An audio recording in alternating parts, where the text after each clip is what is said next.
Hello, everybody. It's me. It's Pete, and I'm here to bring you a endurance run type of deal, like an entire Let's Play of Tyranny. This is a game that I started last year, near September-ish, and I fell off pretty hard with, but I've always wanted to play CRPGs, and I feel like there's something to them that I'll like, but I just haven't mustered up the courage, and I thought maybe starting this and then recording it and getting some Let's Plays out there would help me finally complete one of these. Will it happen? God, I hope so, or else I'm going to be disappointed. So I've got my necessary tools. I've got a beer, I've got headphones, and I've got the game booted up. So let's get started.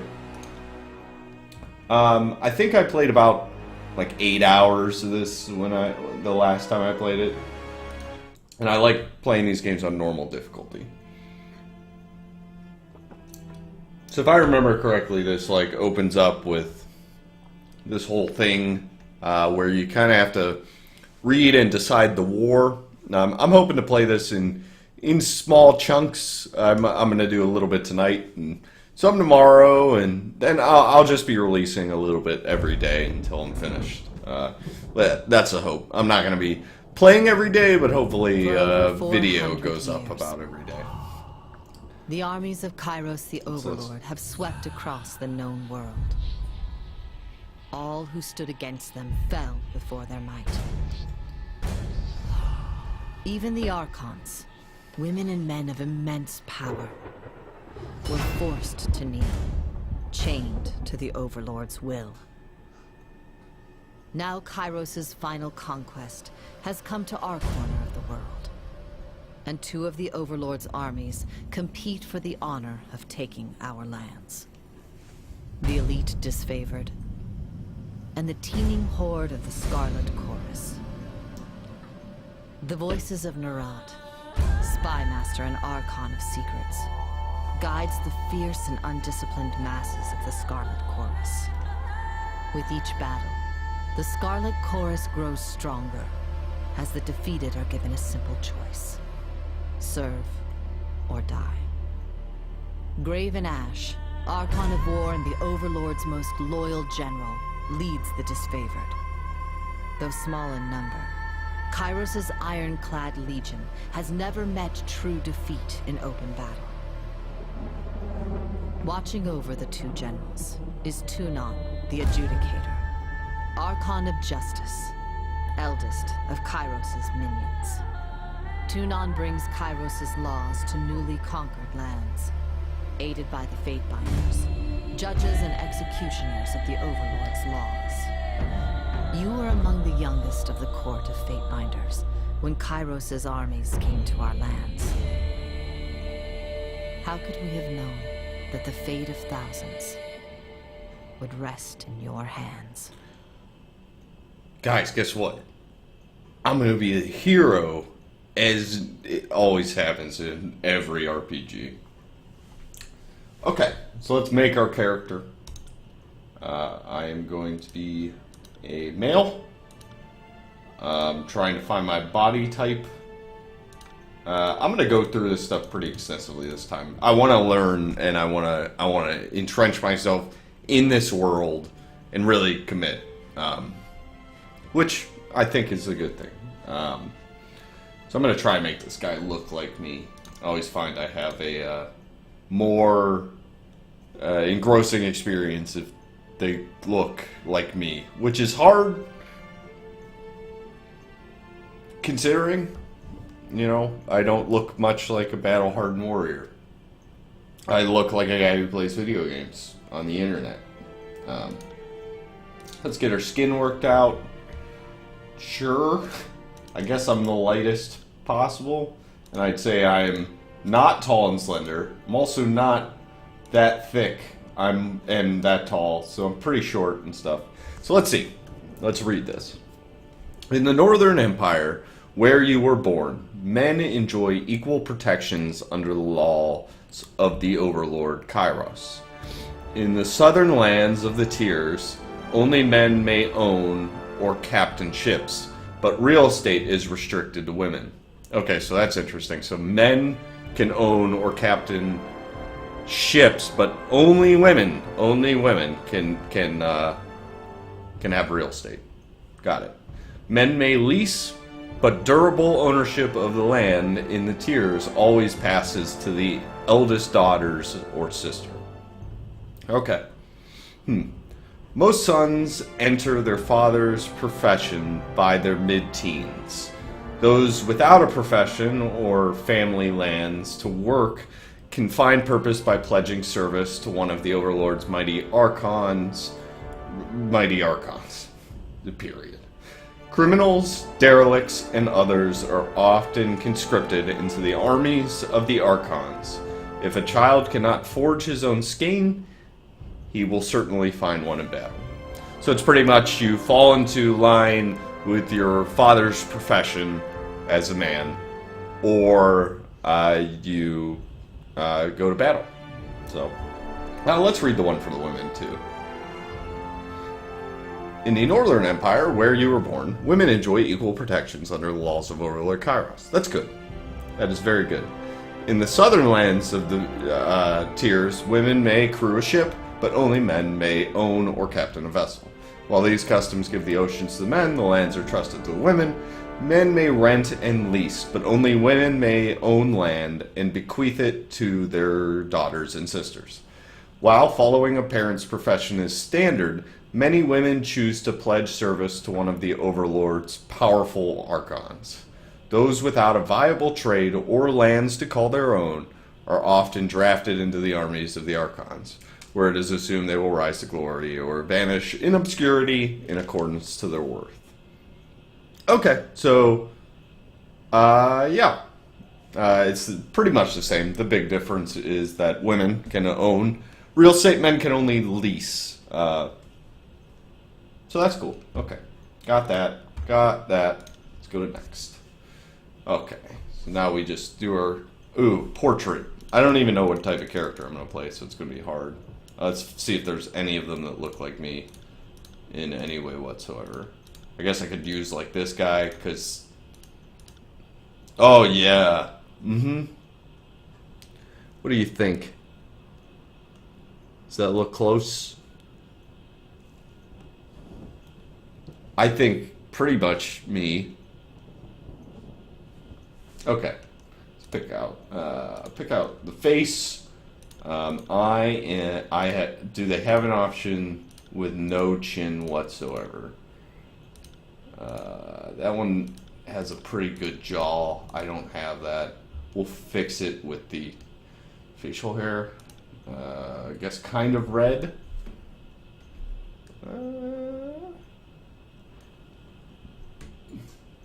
Okay. We'll go then to hair. I, of course, have a normal man comb over. Yeah, sure. Give him a beard, so he'll always look like I do right now. Can I change his eyes to be the correct color? Because that's definitely blue. Maybe. We'll see. Male voice. Let's see. On the lookout. On the lookout. My wounds are slowing me down. My wounds are slowing me down. I need rest. Maybe not. Have a look here. Heads up, we have company. Good work. You learn something every day. This will be fun. Got it. Moving cautiously. That's not me. My wounds are slowing me down.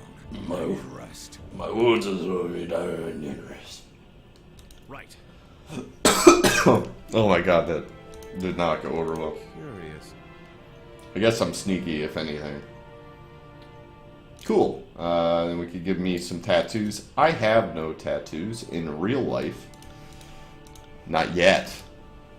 So I'm gonna go no tattoos. That's fine. Really like my portrait though. I think it does a good job of capturing my essence.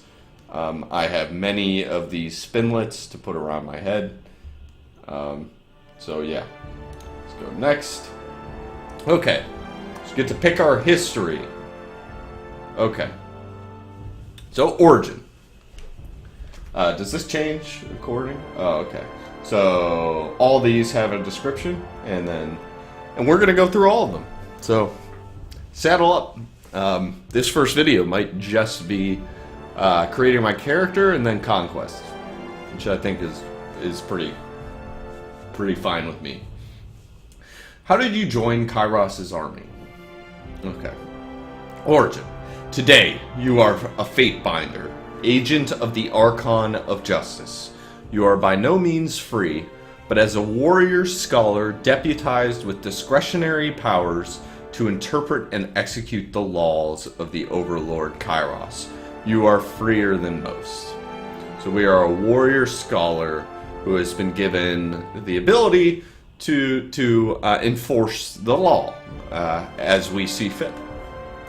One does not simply apply to be a fate binder. One is called by Tunon, the Archon of Justice, and to decline is death. Millions of men and women live in the dozens of realms ruled by the Overlord. How did you stand out from amongst this teeming mass of desperation and insignificance and gain the Archon's notice? Good question. I don't know. Now, I remember in this game you can highlight this stuff to read about certain entities, which we can do now. So Kairos, who has given us the ability to enforce the law, is also going to, be important, so let's read about him. Kairos is a name out of legend. For centuries, the Overlord has consolidated power, sending vast armies to swallow entire realms. The most powerful mystic the world has ever seen, Kairos can issue edicts, magical proclamations that level cities, spread pox, sunder the lands, or change the course of seasons. So, Kairos is God, let's say, pretty much. He's like an Old Testament version of God.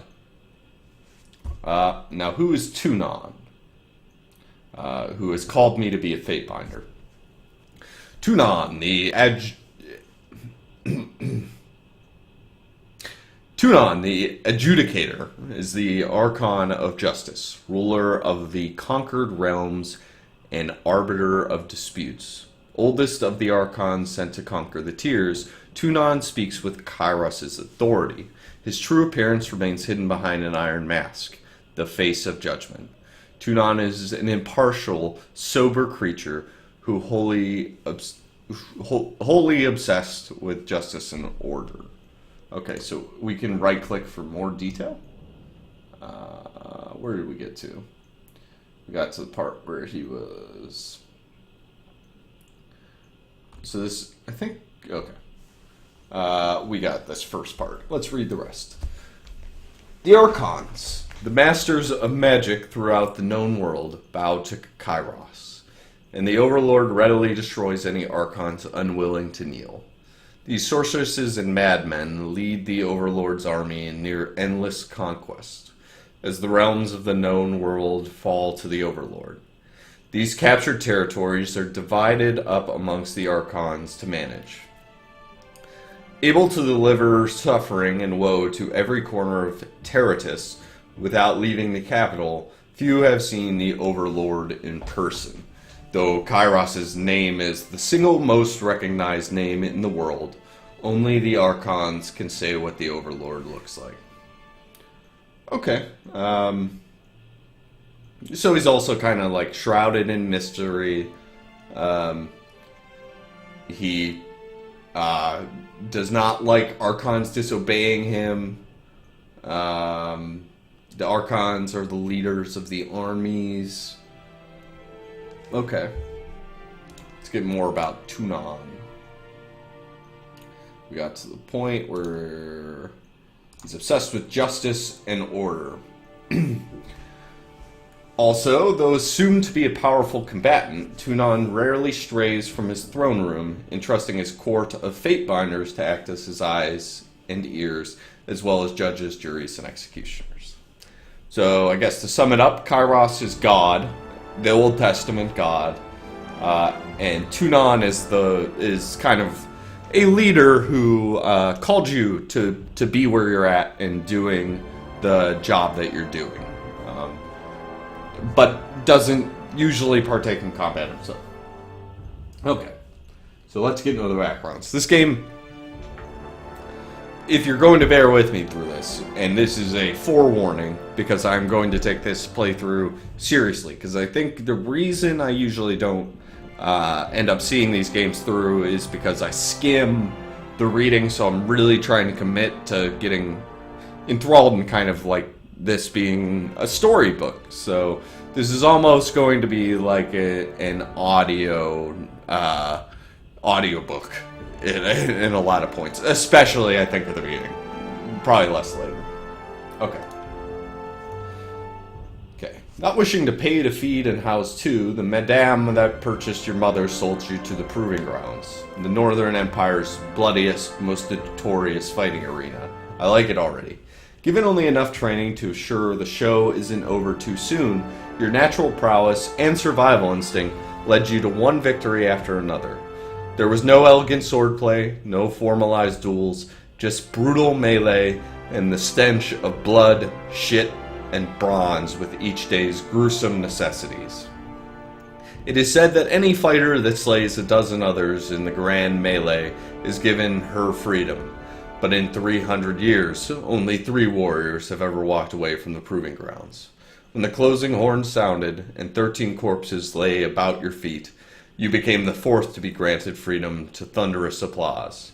But this autonomy was short-lived. Within days, word of your accomplishment made its way to the Archon of Justice.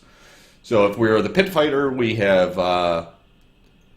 fought in the most brutal arena ever and have come out victorious, but have immediately been plucked by the Archon of Justice to serve him.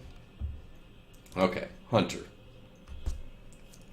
When the leader of your home village spoke out of turn one time too many, agents of the Overlord put the whole town to the torch to contain the spreading of insubordination. The bounding Viper tribe came across the smoking ruins of your village, and when the beast's matriarch found you frozen but unafraid, the mighty leader took you in and raised you with the protection of her tribe. For years you lived with these wild beastmen in their migratory homes throughout the mountains, but the bounding vipers were a dying breed. Each long winter took a greater toll than the last, and once the dwindling tribe was too weak to defend its lands, disfavored soldiers came to dispense of the ravenous scavengers your tribe had become. Finding a human amongst the wild tribe, the disfavored soldiers made a point of taking you alive. News of the wild child of the north eventually spread to the Archon of Justice, and he ordered you released from captivity and delivered unto his court. Okay. So we survived a disfavored attack. So we know what the disfavored are. They're one of the 2 factions, along with the Scarlet Chorus, and they're kind of the more civil ones. So let's read about them. Disciplined and battle-hardened, the disfavored are an elite legion in Kairos' army. They spearheaded the conquest of the younger realms, finding themselves always outnumbered, but never outclassed. Led by the steadfast and dutiful Graven Ash, whom they follow with obsessive devotion, they are committed to imposing their interpretation of order upon the relative lawlessness of the tiers. The Legion only tolerates Northerners in their ranks, priding themselves on their high standards and cultural purity. Okay. So yeah, they're really straight edge guys. So that's the Hunter. I'm not as impressed. I still like the Pit Fighter the most. Okay, Guild Apprentice. Deeply proud of your intelligence, your parents always knew you were too smart for a life spent with your hands in the soil. Looking to secure a better future, your parents struck a bargain with the Seven Tree Guild, a small magical order willing to teach you letters, numbers, and magic, if you proved capable. For several years, you learned much from the mages, mastering reading and writing faster than the rest. and eventually learned the basics of mystic theory and spellcraft. Your magical studies came to an abrupt halt when the voices of Nayrad, Archon of Secrets, deemed the guild's peacetime distraction that named the guild. Oh, that's weird. Archon of Secrets deemed the guild a peacetime distraction that must be disbanded for the upcoming war.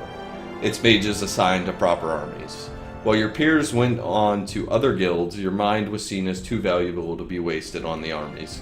Instead, your life was claimed by Tunon, Archon of Justice. Okay. So, we already read about Tunon, who acts as kind of the hand of Kairos. The voices of Nayrad. Known in his official capacity as the Archon of Secrets, the voices of Nayrad is equal parts genius and madman. Rumors abound that he can steal the minds of others, though few, if any, are alive to confirm as much. The subjects of his interrogation are never heard from again, and the Archon is able to recall the memories of his victims with startling accuracy. He is the inconsistent leader of the Scarlet Chorus, vacillating between commanding from the vanguard and directing his armies in absentia. Despite his strange methods, no one doubts that the voices of Nayrad is an accomplished strategist, even suggesting that his madness stems from thinking hundreds, perhaps thousands of steps ahead of his enemies. Okay, so he's like he's a crazy man, but he leads the Scarlet Chorus. He is the opposition to... I gotta learn these names. Graven Ash. So you have Graven Ash, and you have the voices of Nayrad. Okay, so then we have the Noble Scion. Born to noble parents, you were groomed for leadership. Your youth spent on letters, history, rhetoric, and other matters of culture and statecraft. Though you had wealth and creature comforts, you were expected to grow up quickly and bear the honor of shepherding others through prosperity and war. When your parents came under the accusation of sedition, you were sent to the court of Tunon, Archon of Justice, to defend your family, to defend your family's actions. Your parents were found guilty. Their sentence, the dissolution of the treasonous estate. Eloquently pleading your own ignorance on your family's actions, you negotiated your most important deal yet. Immunity from the crimes of your family for the simple cost of swearing fealty to the Archon himself. Despite the unwilling induction, your education and savvy made you a valuable addition to the Archon's cadre? I need to look that word up. Cadre of enforcers. And so long as you remain in good standing, your family just might be allowed to live. Okay, so kind of a parents got in trouble. We were a rich kid, and then we needed to go to service for the Archon to save our parents. Okay, soldier, and I'm skipping over the stuff we already read, like. Tunon disfavored. We'll read this Kairos' Laws one when we get to it. Okay, the soldier. Still, right now, just an update. Pitfire is my favorite. I like that. I kind of like being a bruiser in these games, and there's a good chance I go like a kind of a melee character of some sort. Okay, soldier. Unable to settle the year's accounts with grain, your parents offered you as a tithe. Damn it. Offered you as a tithe to the Overlord instead. Seeing your first battles as a child, you've known all your life how to fight, how to stay calm at the sight of blood and disembowelment, and how to rely on your fellow warriors. Deemed smarter than the average killer, you were groomed for command and given an education in letters and numbers. With rumors of war, it seemed recruitment into the disfavored legion would be the obvious match for your skills. But the Archon of Justice is known to say that good iron is not used for swords, and good minds are not used for soldiers. Claimed by Tunon, you were instead drafted into the Court of Fatebinders, where your martial skills were put to use in the enforcement of Kairos' laws. Oh, I thought this was for... Oh, it is Kairos' laws. No? Okay. Whatever. It highlights the whole thing, I thought. But it just explains Kairos again. Okay. Lawbreaker. This seems pretty obvious. Soldier did not impress me too much. So much as me fighting my way out of a fucking pit of dudes and becoming the 4th ever to accomplish it. That's still the best. Accused of a crime you most certainly did commit. You stood before Tunon, the adjudicator, Archon of Justice, and argued your case with eloquence and conviction. Impressed by your logic, reason, and confidence, he found you guilty anyway. It is rumored that Tunon selects many of his agents from his prisoners, who better to catch the wicked than those versed in such ways. In his mercy, Tunon offered you with the choice of 2 sentences: decades languishing in prison, or a lifetime serving him in the court of Fatebinders. The choice was an easy one, and instead of seeing the inside of a cell, you were trained in letters and numbers, magic and war. The laws you once broke are now yours to interpret and enforce. Okay, so you're kind of a criminal who he wants to add to his team. Sure. War Mage. Few have the combination of wits and courage to be accomplished casters and warriors, and those cursed with such a combination of talents are invariably pulled from their mundane lives and assigned to the armies of the Archons. Your earliest memories are a painful slog of training, study, lecture, and exhaustion, all the elements of being groomed for battle. You knew better than to ask what became of your family, nor to question the missives allegedly penned by their hand that were part of your earliest lessons in reading. When you reached adulthood, Tunon the Adjudicator came to the barracks and laid claim to your life, seeing you as too valuable for the crucible of battle. The Archon of Justice deemed your life better spent dedicated to the art of punitive legal remedies. Though you had much to learn in matters of civil discourse, none could deny your bright future as Tunon's next great enforcer. Still now, Diplomat kind of sounds interesting. So maybe that'll topple Pit Fighter, where I was one of 4 people ever to escape the brutality of fighting to death in a pit. I don't know. Maybe Diplomat is just way more exhilarating. Oh my. Though they would never tell you why, Kairos bestowed great wealth upon your family for some unmentioned service, and your parents used this wealth to have you raised far from home. Your childhood was a nomadic tour of Terratus with hired tutors and fleeting friendships. Where others had stability and routine, you had a worldly and varied education. A careless word in a far-flung city landed you in legal trouble, and you were taken before Tunon the Adjudicator and made to stand trial. Not only did you plead your innocence, but you turned the accusations around on the accuser for wasting the court's time, and the Archon of Justice concurred. Amused by your wit, wisdom, and adaptability, Tunon claimed you as his newest enforcer. Sure. Why not? Yeah, I'm gonna go Pit Fighter. I don't even think it's competition. First is the best. Okay. We can... Ooh. I didn't read the primary expertise. Okay. As one of Tunon's Fatebinders, you received training in the arts of war and in the intrigue of magic and the inexhaustible depths of Kairos' law. Across the Northern Empire, the education of a Fatebinder is second to none. Those bearing the title are expected to read instructions and understand the economies of the realms in which they operate. Literacy and mathematics, skills rarely found on Terratus, are essential skills in the execution of law.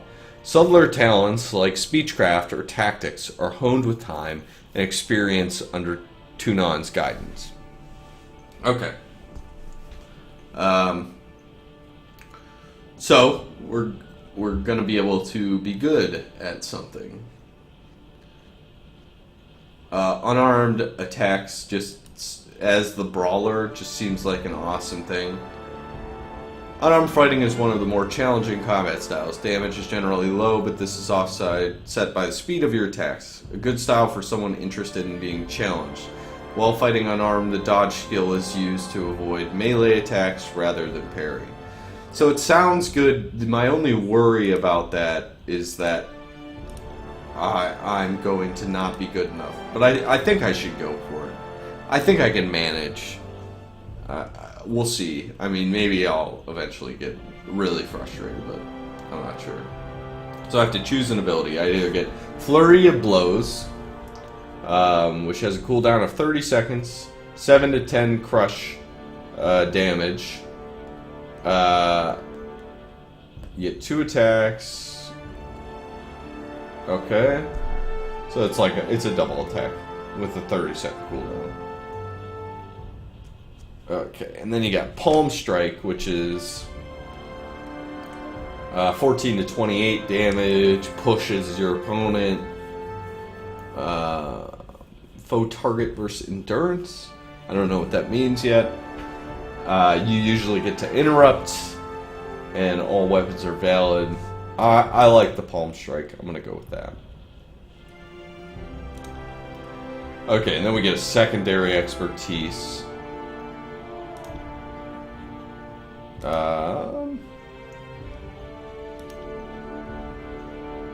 I think I'm gonna go. It was. I don't know, maybe a short bow. It doesn't help me up close. I would rather get more help up close.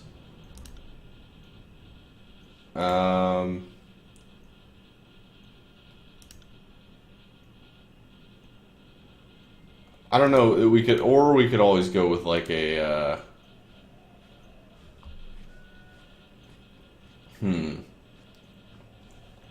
Oh, I think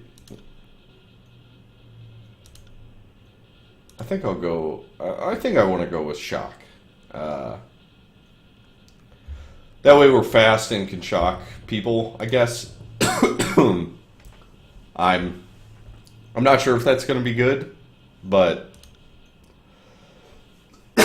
it's hard to tell. Yeah. Sorry about that. Okay. Let's choose some colors. I like white and black a lot as a color combo because I'm so freaking boring. I like this one. I think that looks pretty okay. Which symbol do I like? Fist. We are fist men. We use our fists for battle. Sure. That seems cool. My moniker. Use basic. This is always hard. It's so hard when you start these to like know what stats are good. So it gives you recommended ones at least. What are the non-recommended ones? Might determines the physical strength of a character. Increased might leads to more powerful attacks and stronger abilities, as well as increasing the endurance defense. Finesse attribute describes a character's physical and mental precision. It's used to determine the accuracy of attacks and spells, as well as increasing worn armor's chances to reduce a hit type. Critical hit to graze. Okay. Quickness. It determines how often a character can use their abilities and spells in combat, reducing cooldown durations. Okay. That's strongly recommended. So let's put at least a few points in there. I want a few points in finesse. And couple points in wits, I guess.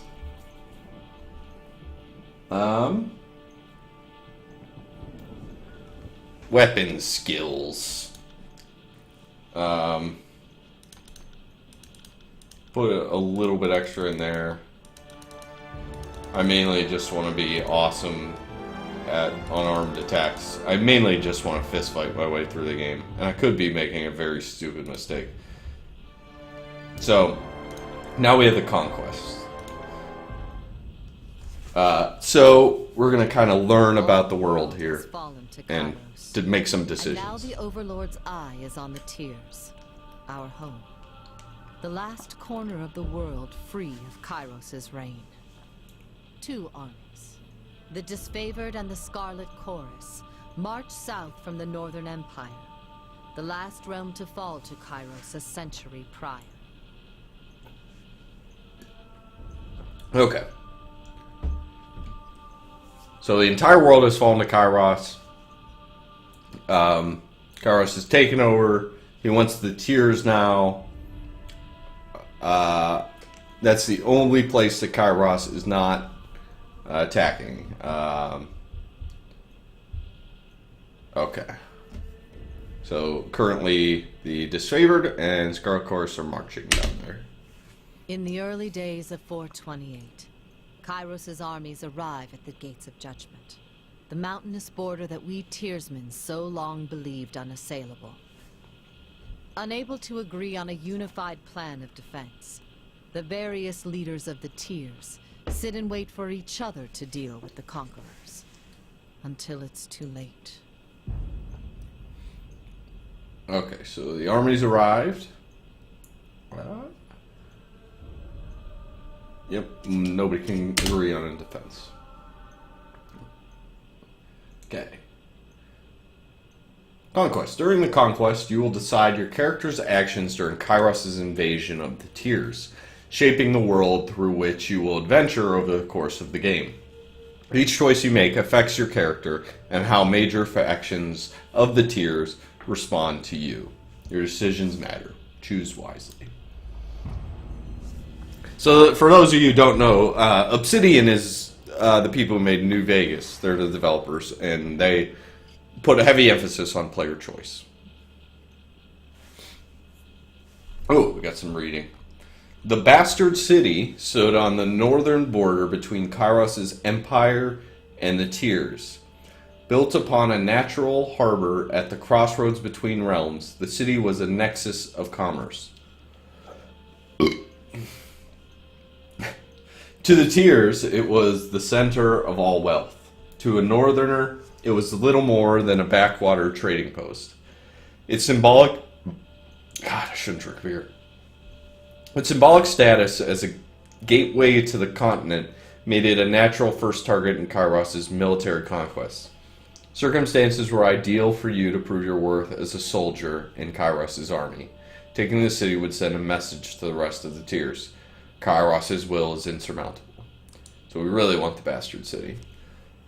Let's see, let's get the explanation of the Bastard City. Named for its position between 2 realms, the Northern Empire and the Southern Tiers, the Bastard City and its surrounding lands, known as the Bastard Tier, is a melting pot of cultures and a place of commerce and intrigue. The Tearsmen of the South view the Bastard City as a place of wealth and excess. But to the people of the Northern Empire, the Bastard City is little more than a sprawling slum. Tunon the Adjudicator established his court in the Bastard City. From this foothold in the Tears, he and his court of Fatebinders imposed Kairos' law upon the conquered land.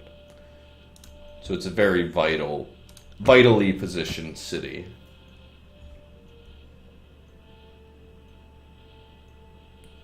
Okay.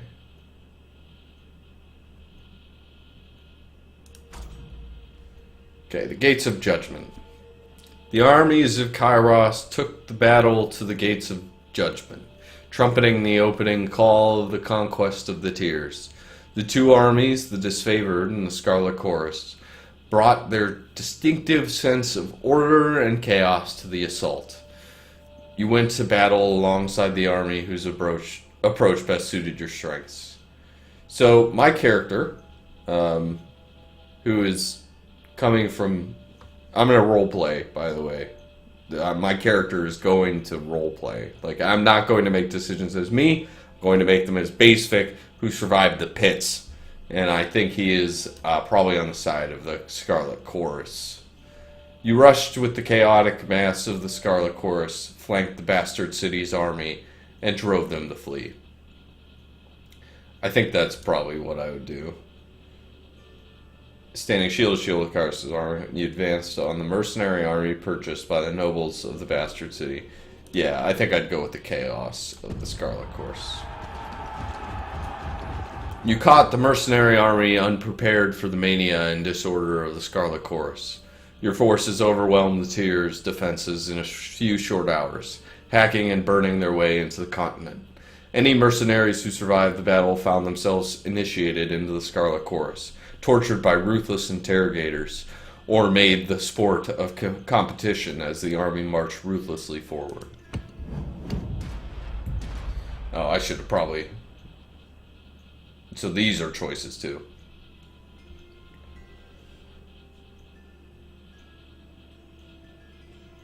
Okay. My guy is going to be pretty chaotic, I think, so he's probably going to go ahead and judge the enemy. We'll read both. The soldiers of the Tyrs fell by the hundreds, and Kyrus' army could not agree on how to handle what few survivors they dragged back to camp. Befitting your role, the commanders turned to you to decide the fate of those who occupied prison pens. There were only enough prisoners to support the plan of a single army. So it's either you enslave or you conscript. Okay. Feeding the host. Against the most optimistic projections, the disfavored and Scarlet Chorus made short work of the local defenses. They did so well that the armies quickly outpaced their supply caravans. Troops were plentiful, but food was scarce. You only had time to execute one plan to secure provisions. We could pillage farmlands, or we could confiscate merchant caravans. I think I'm going to decide the fate of the prisoners. And you gave prisoners the chance to serve in Kyrus' army or die. The Scarlet Chorus was in need of extra troops to fill up the vanguard, and your former enemy would occupy those slots nicely. I think I'm going to go with that. Yeah, that fits my character. I don't know if I'm all in on the Scarlet Chorus, but it probably seems that way so far. You armed cooperative ex-soldiers with scrap weapons and tossed them into the vanguard of the next Scarlet Chorus assault. Those who survived were welcome to take up arms and armor of the fallen and eke out a desperate struggle to survive in Kyrus' military. After their first victory, you rewarded the new recruits with the opportunity to execute their wounded or reluctant countrymen. The Scarlet Chorus is pretty severe, from what I remember. They will kill you if you do not join them and submit to their ideologies. So, taking the Bastard City. The armies of Kairos amassed around the Bastard City, the first bastion of the Tyrs to fall. Both armies longed to storm the walled outpost, the Scarlet Chorus howling for plunder, and the disfavored forming an unbreakable shield wall. Your prowess on the field of battle had carried them this far, but there was one more step before total victory. Both of the armies had inspired schemes to take the Bastard City. Which did you support? Taking the Bastard City, assault on the main gates, burn the city, sabotage the city's defense. Ooh, you could lead a mix band. You could blockade the city and burn it. Oh, and this gives me an ability. Searing Palm. Or I could get Warrior's Respite. Or Concealing Shadows. I think in this case, actually, I don't think there's much benefit to burning the city. I would rather keep the city alive and lead both in a unified effort, I think. Though it was challenging to earn the cooperation of both armies, their shared interest in taking down the city defenses allowed your scouts to work as a single unit. Once your forces scaled the walls, a mixture of tactics and savagery destabilized the city guard, who quickly lost their command over the defenses and were forced to surrender. Lacking the support of archers or siege weapons, The bastard city fell quickly to Kairos' superior might. Oh, there it goes. That's pretty cool.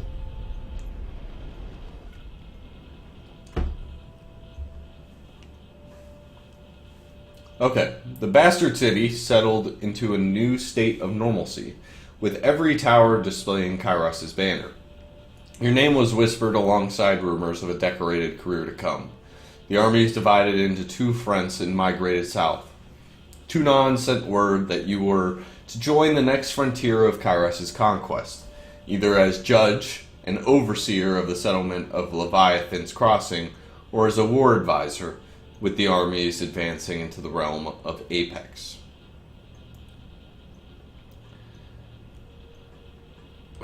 So I could be an overseer of a settlement or a war advisor. I think my guy would prefer to be a war advisor. Yeah.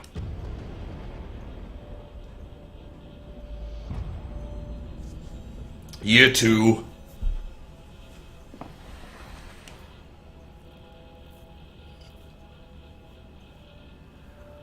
The mountain nation of Apex, ruled for generations by the queens of House Vendrian, stood at the heart of the tiers. No army could bypass the landlocked realm without leaving their flank exposed to attack. By the second year of the war, the disfavored and Scarlet Course had pushed deep into the tiers.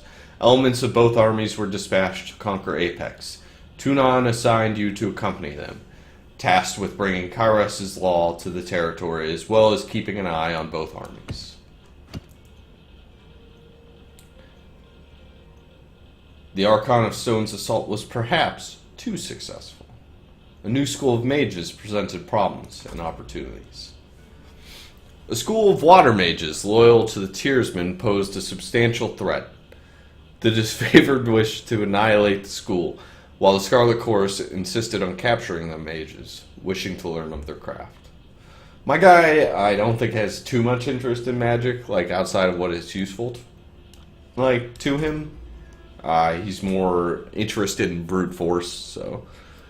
The disfavored sent most of their most destructive ally to crush Edgering Fort. Karen, Archon of Stone, buried the stronghold under an avalanche triggered from the surrounding mountains. The Scarlet Chorus were promised captured enemies for recruitment, yet none survived the onslaught. The chorus demanded compensation. Who's Karen? As tall as the hills, Karen is the Archon of Stone, master of earth and soil, destroyer of mountains and cities. Karen is the reluctant leader of the Earthshaker Guild. Though he is less their teacher and more their object of study, the massive Archon is sworn to the Graven Ash and provides arcane support to the disfavored war effort. So that would piss me off as somebody who is trying to help both sides. Ooh, so we could take the disfavored scouts. We are going to take their scouts. He made a promise. He's going to keep that promise. In the aftermath of your ruling, the main force of both armies turned out to witness disfavored scouts conscripted into the Scarlet Chorus, a rarity of which few could recall any precedent. Archon Graven Ash, though vocal in his earlier opposition, held his dignity and shed only silent tears for his lost soldiers. The chorus mob swarmed around their new recruits, hoisting them up and tearing at their disfavored raiments as they began a hazing ritual that lasted through the night. Welcome to the Scarlet Chorus. Part 2. Scarlet Chorus soldiers were found wearing disfavored armor. That seems bad. The marriage bed armistice. A local custom of the tiers created strife between Kairos' armies. The enemy readied for a peacetime festival as Kairos' forces armed for battle. The disfavored paid no mind in the southern custom and planned to attack the Vendrian forces during their annual celebration. The Scarlet Chorus insisted on a day of non-violence. As former tiersmen, many could grasp the decency of a temporary reprieve. Once again, gotta side with the chorus on that one. Okay, Scarlet Chorus were seen wearing disfavored gear, supposedly taken from those who fell in battle. The disfavored were outraged, citing tradition that their armor passed only to next of kin within the army.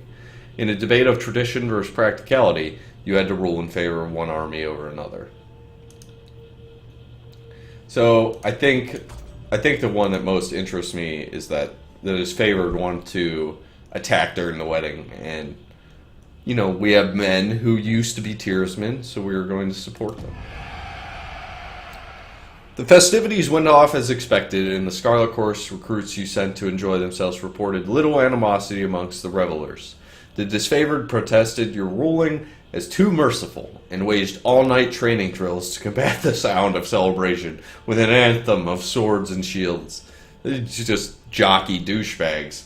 You sent forces to attack the following day, a battle from which the disfavored recused themselves out of protest. With the defeat of Apex and Inevitability, the armies of Kairos met to discuss how to put an end to this stage of the conquest. Both armies agreed to send an offer of parley. Along with their acceptance, the enemy requested that you appear at the meeting. Word of your fair dealings had apparently spread to the ranks. How did you orchestrate the surrender of the realm of Apex? Let's see.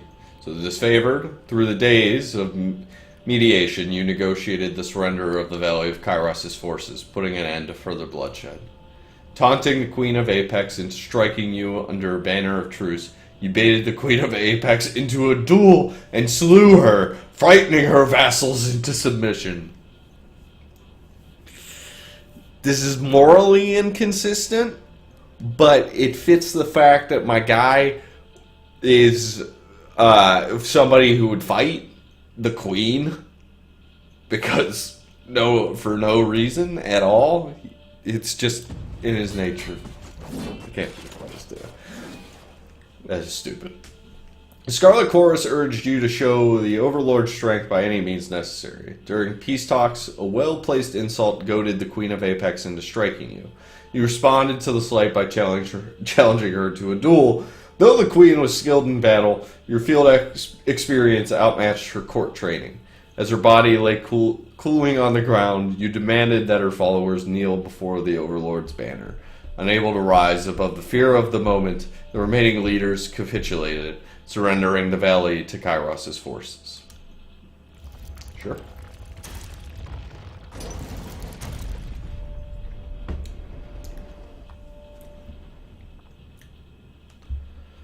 Okay.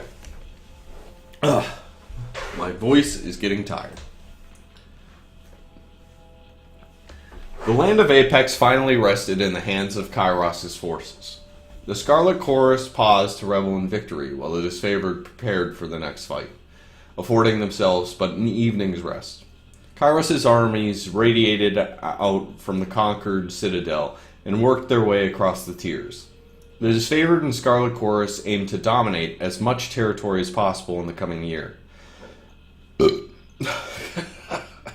Your distinguished reputation in Kairos' military left the choice of your next destination yours to make. Stalwart, with its easily defended position and rich military tradition, the realm of Stalwart was the most formidable realm in the tiers. Vellum Citadel, Kairos dispatched the Archon of Stone to subjugate the nation of Azur. Vellum Citadel. Kairos' conquering gaze fell upon the Vellum Citadel, its treasure, its knowledge, and its secrets. I don't care about treasure or secrets. I like having the best defenses. Kind of looks like another pit for me to fight in.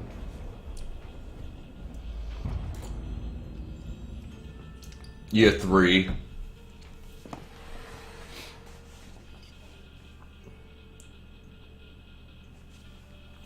The realm of Stalwart was best known for its proud army, disciplined, courageous, and undefeated on their home soil. Skill and resolve made Stalwart a military power that Kairos' forces approached with due caution. With its southern position, Stalwart had been largely safe from war, watching for 2 years as its neighbors fell to Kairos' forces. On the dawn of the third year of war, Kairos' forces were finally poised to invade the stalwart peninsula and subdue the Tyr's most vaunted army. So we are leading an approach on one of the most well-defended areas. Marching on empty, tragedy struck when hungry Scarlet Chorus soldiers appropriated disfavored supplies. Contentious setback. A stinging defeat led to accusations among the armies. After a defeat at the hands of enemy defenders, the Scarlet Chorus accused Disfavored of recklessness. The Disfavored claimed that Scarlet Chorus brought too few soldiers to cover their flanks. Both armies refused to march until you gave a ruling. Oh, that's just... I don't know. I don't like either of those choices that much. Okay, the stalwart defenders burned their crops as they retreated, leaving the invaders little to forage. Starving the Scarlet Chorus mob raided from the disfavored with well-maintained supply lines, incurring casualties on both sides. I think in this case, I would side with the disfavored. Yeah, the Scarlet Chorus needs that stuff to, well, the thieves still lose a hand for their treachery, which is good, and might satisfy both, but... No. I had to put the Scarlet Chorus in line. They shouldn't have done that. Even at a time of war, there was no excuse for allied armies to battle each other in violation of Kairos' peace. The disfavored rightly argued that they only had enough supplies to feed their troops. The Scarlet Chorus needed to better look after their own people. Agreeing with their assessment, you had the offenders staked outside of the Scarlet Chorus camp, left to send the message that hunger was no shield from justice. I like that. I like that result. I'm happy with that. A string of mass suicides led to the Scarlet Chorus making demands of the disfavored. Or, a new Scarlet Chorus tactic provoked disfavored rage. Okay, let's do this one first. Rather than submit to Scarlet Chorus conscription, conquered locals began committing suicide. Desperate to add more bodies to the horde, the Scarlet Chorus demanded a portion of disfavored prisoners. The disfavored denied the right of recruitment, as the realm's population had taken a steep decline.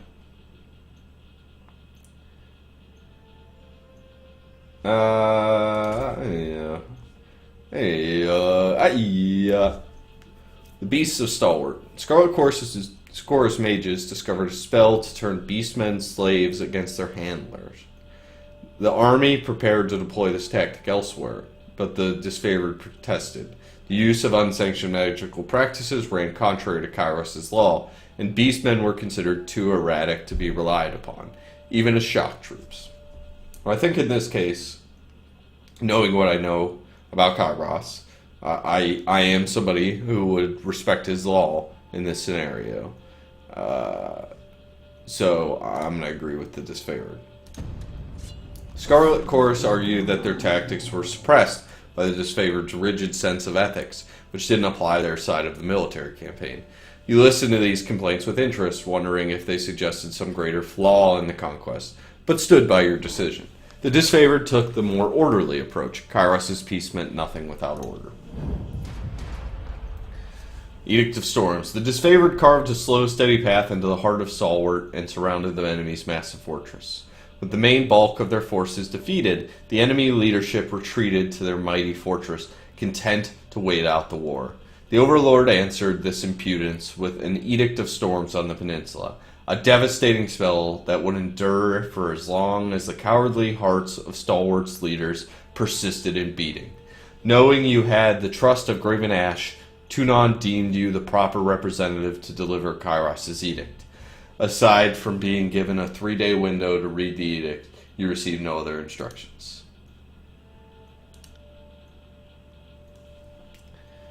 Ooh, okay, so the Edict of Storms is this super powerful spell. It is going to destroy a lot of stuff. In an attempt to ingratiate themselves with the people of Stalwart, the Scarlet Chorus insisted that warnings be sent to the towns and villages, so the people may prepare for the horror about to descend on them.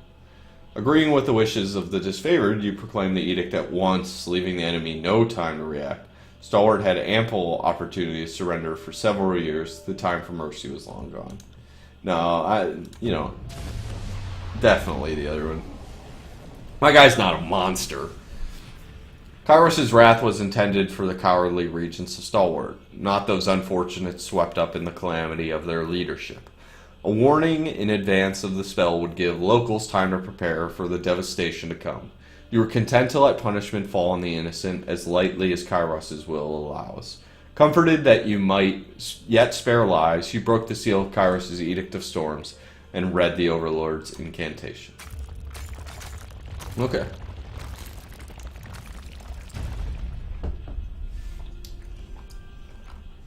Okay. The clear skies darkened as you read the final words of the edict. Kairos' most powerful magic is that of the edict. Commandments cast upon whole regions that can control and destroy man and nature alike. Once cast, an edict can rain fire, wither crops, demoralize cities, usher in an endless night, or do whatever it is that Kairos envisioned. No known force, magical or mundane, can stop an edict, though each edict is often worded to include some condition or contingency that will see its end. Some edicts have been short-lived, delivering days of wanton catastrophe, just as many have lingered for centuries. Okay, so edict, super bad. Don't have an edict happen on your region. Okay. Clear as darkened, you read final words of the edict. A flurry of wind and rain whipped through the rolling plains and craggy canyons, turning rocks, uprooted trees, and hapless soldiers into hazardous shrapnel. Armed with a measure of foresight, you were able to remove yourself from the area before the storms grew more violent. Over time, nearby communities told of cyclones consisting of thousands of soldiers' worth of limbs, spears, armors, and skulls. What's more, the weather showed no sign of dissipating. Several units of disfavored who fought the enemy in spite of the advancing storm were caught up in the Overlord's magic. The few survivors regrouped and nursed their wounds. Their failure to topple the stalwart legion shamed them into believing the dead more fortunate. The name Stalwart fell from use. People took to calling it the Blade Grave, for the remade landscape festooned with the iron and bronze armaments of two once great legions. As Kairos' forces departed, you spared a glance back at the ruins of Stalwart, marveling at your work. You didn't have long to rest before Tunon called you into service once more. Okay, what didn't we get to read? Raid. The Blade Grave. Blade Grave is the name given to what remains of the realm of Stalwart. After its ruination when Kairos proclaimed the Edict of Storms upon the land, the magical storm struck the disfavored and unbroken armies during the height of their engagement. Now most of what remains is a blighted landscape of discarded armor and weapons and high winds of rust and human dust. Okay, that's all Tunon. We already read that. Okay.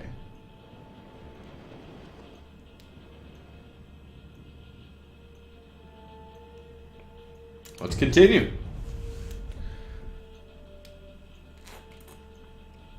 So we have made our decisions. It seems like we are more on the side of the Scarlet Chorus than we are on the side of the disfavored at this point. But it's interesting because the disfavored, in certain situations, both are equally as savage at this point. It's hard to tell. The year is 431, and Kairos' invasion has shattered all major opposition in the tiers. The Younger Realms, the Bastard Tier, the Free Cities.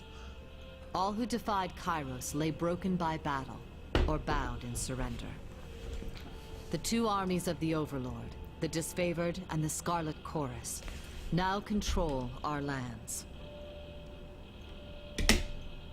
But our will is not yet extinguished.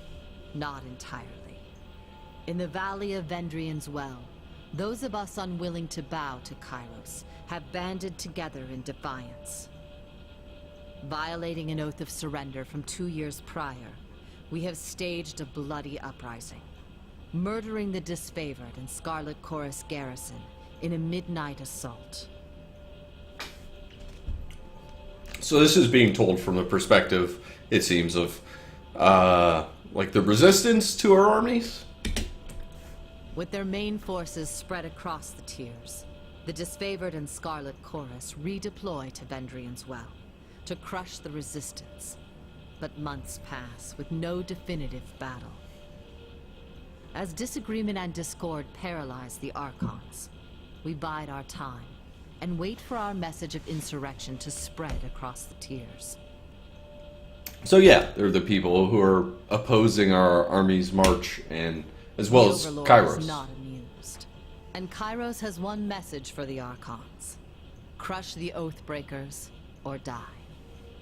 Kairos backs this threat with an edict, a magical commandment that can slay all in the valley should the order be ignored. The honor of proclaiming this edict fell to you. Sent across the mountains to Vendrian's Well, you carry the Overlord's edict to read before the Archons. As you finally make your way through the winding mountain passes into the valley, the ground trembles, and Kairos' magic seals the way behind you. You are trapped in Vendrian's Well, with Kairos' armies and the Oathbreakers. The only way to survive is to fulfill the terms of the Overlord's edict, in any way that you can. So it is now my job to issue the edict. Okay, so we're going to save. You see my old save game down there. Oh no, this is my current save game. My other save game is down here. 12 hours I had played, but I quit because I am weak. But this time, we're gonna make it, I think. I don't think last time I played that I had like a good grasp on what was happening, because I don't think I was looking at everything and reading it closely enough. But this time I'm going to. So this has kind of been an initial look. We went through character creation. We did the Conquest. We kind of figured out some stuff about Basic, the character, where he is positioned in terms of the struggle between the two armies of Kairos, the Disfavored and the Scarlet Chorus.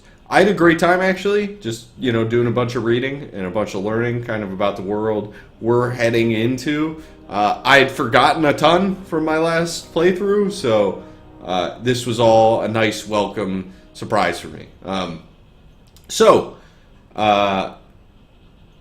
Like and subscribe, and to get more content from me and from Frank and from Fitz, head over to IndieGamesAAA.com and check out Mandate Radio, our podcast. It's really great. It's a fun thing we do every week.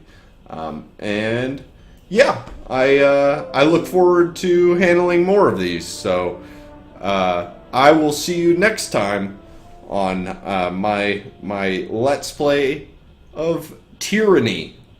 Bye!